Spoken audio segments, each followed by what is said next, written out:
Thanks, Jerry, and good afternoon, everybody. I realise I'm penultimate between you and beer and cocktails, so I'm not going to waste your time. I'll get straight into this. I've got a few quotes up there from a gentleman that you're probably all familiar with that knows a little bit more about developing projects than most of us. He's clearly a copper bull, probably talking up his own book a little bit, but you can certainly see there that there is an underlying thematic that the copper is going to be a very important commodity over the next 10 years.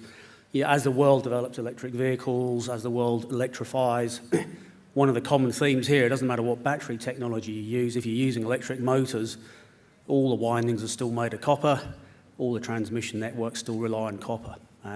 Copper's got some severe problems on global supply, and that's something that's not lost on all the major mining companies around the world. So, on the back of us announcing a discovery of a possible major porphyry copper in Alaska last year, we've certainly seen a lot of interest from potential partners to help us develop this project. So what I want to talk to you about today is just a little bit of background about the company, particularly where we are, why we're in Alaska, a little bit about the project itself, going through the scales, and then talking particularly about some high-grade copper-gold skarns that we have, and also the recent work on the porphyries.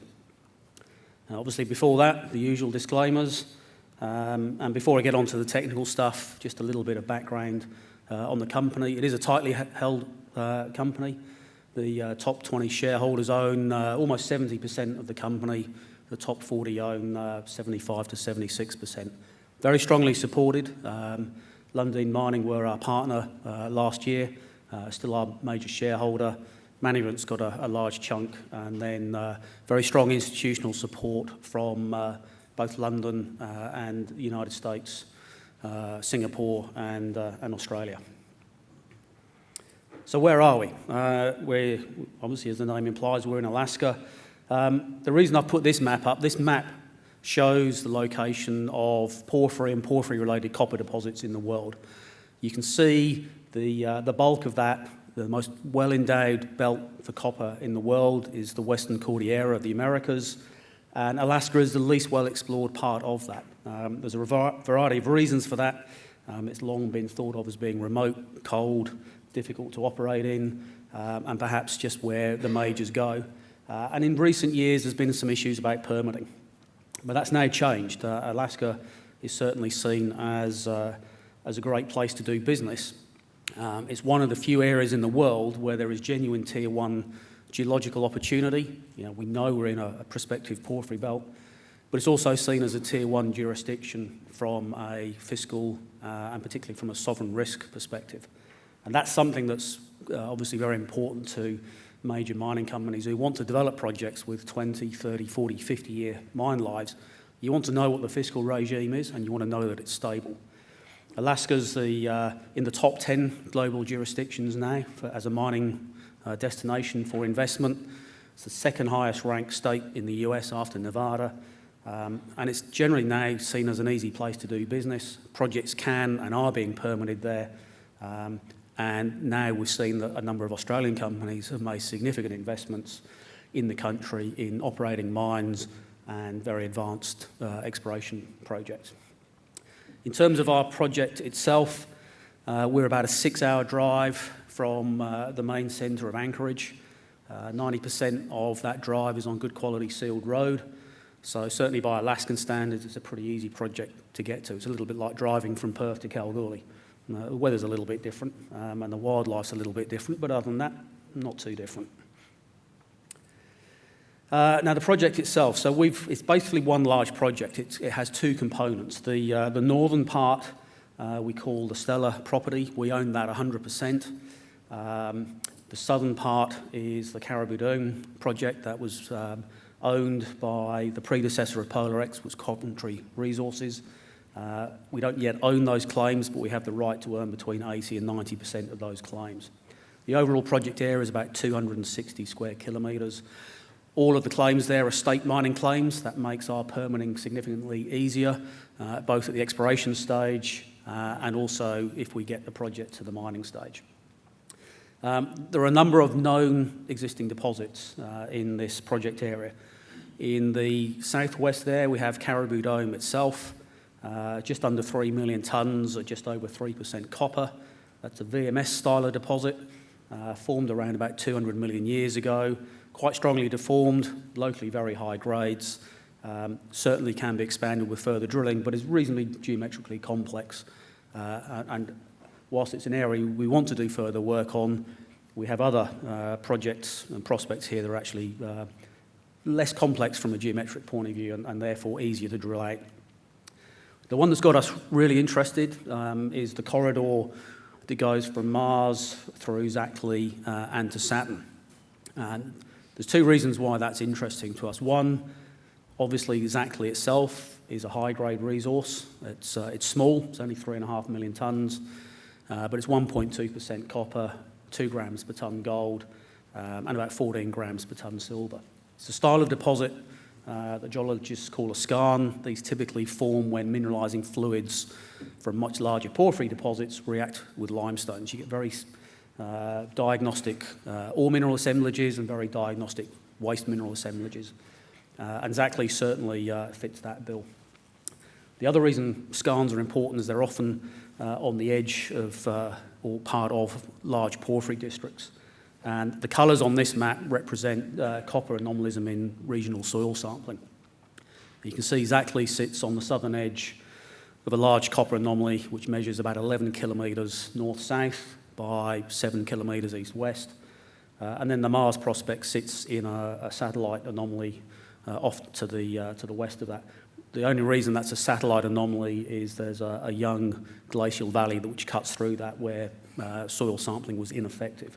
So effectively it's one large 15 by 8 kilometre anomaly. The bulk of our work in the last 2 years has been on that corridor between Mars and Saturn. We've done drilling on Exactly, we've put that into a JORC resource. The work in the last field season has shown where we need to go to increase the size of that. Probably more importantly on the global stage, we drilled one hole into Mars and we've drilled into a porphyry copper system. We've also drilled a number of holes at Saturn and we believe we've just clipped the edge of the porphyry there as well. So just zooming in now on that corridor, the background image here is magnetic data. You can see there's a very strong west-northwest trending structural corridor. Exactly sits more or less in the middle of that. Has some very nice high grades to the east of the existing resource. In fact, as we move from west to east Exactly towards the Saturn target, we get thicker mineralisation, higher grades, more intense alteration. So it's giving us a very strong vector towards Saturn.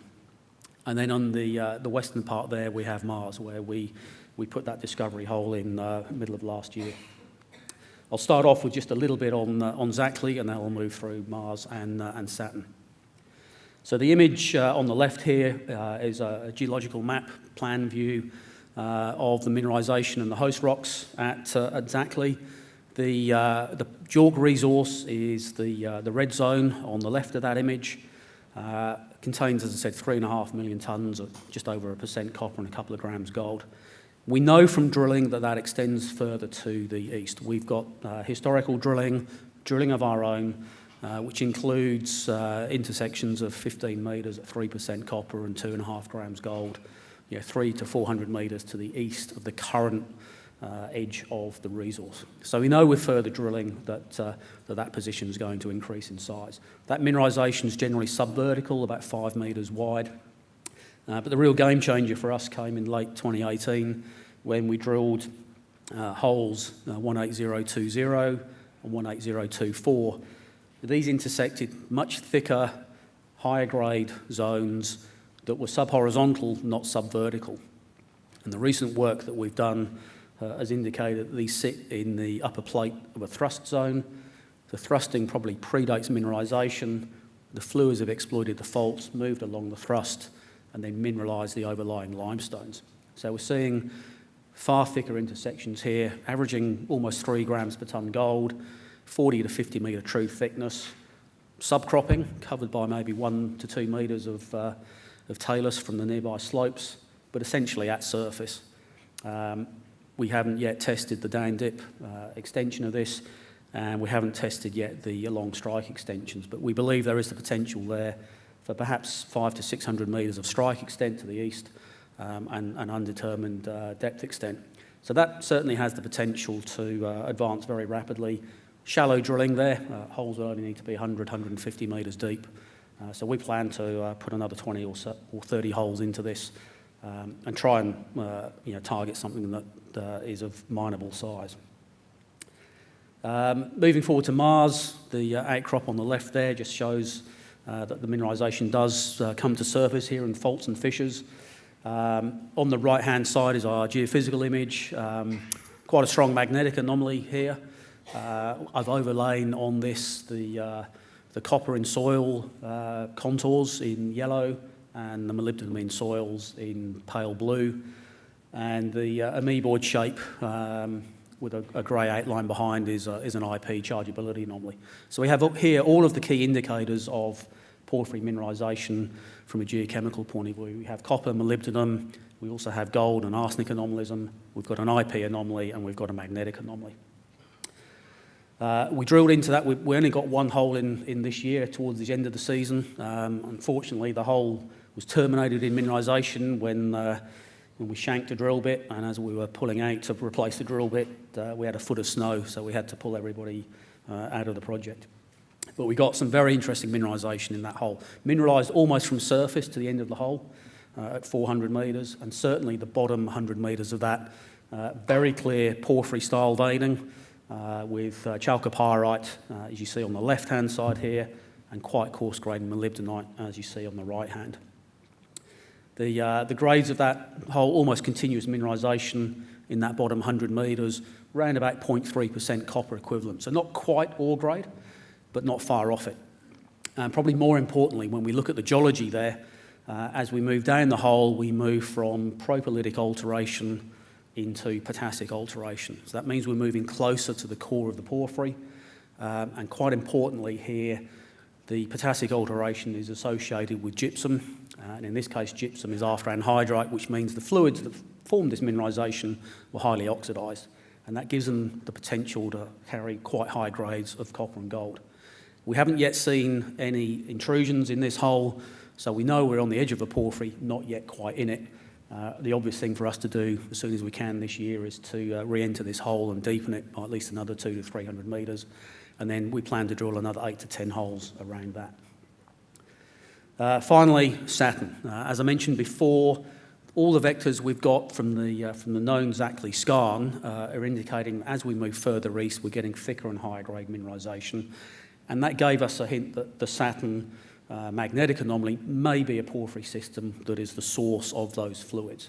It has a very interesting magnetic anomaly surrounded by a magnetic low, which is sort of consistent with the typical porphyry models, and it's certainly got scale. Unfortunately for us, when we drilled it, it's also got 200 metres of cover on it, which slowed the drilling down, made it a little bit frustrating.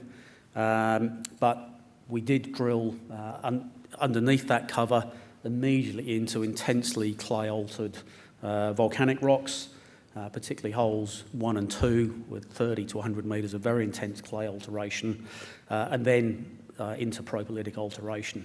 And I've just put up here on the left-hand side a schematic diagram showing the typical alteration systematics around a porphyry, and on the right-hand side our interpreted drill cross-section.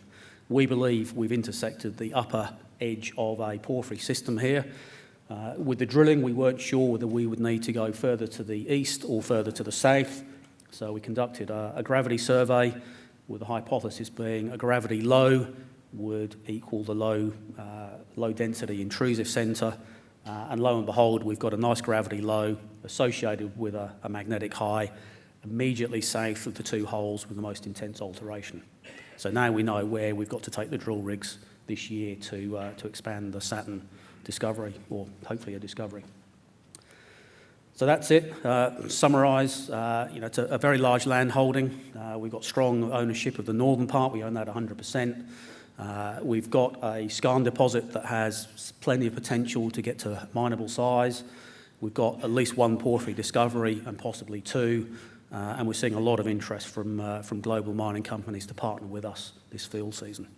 So thank you very much for your time. Thank you, Fraser.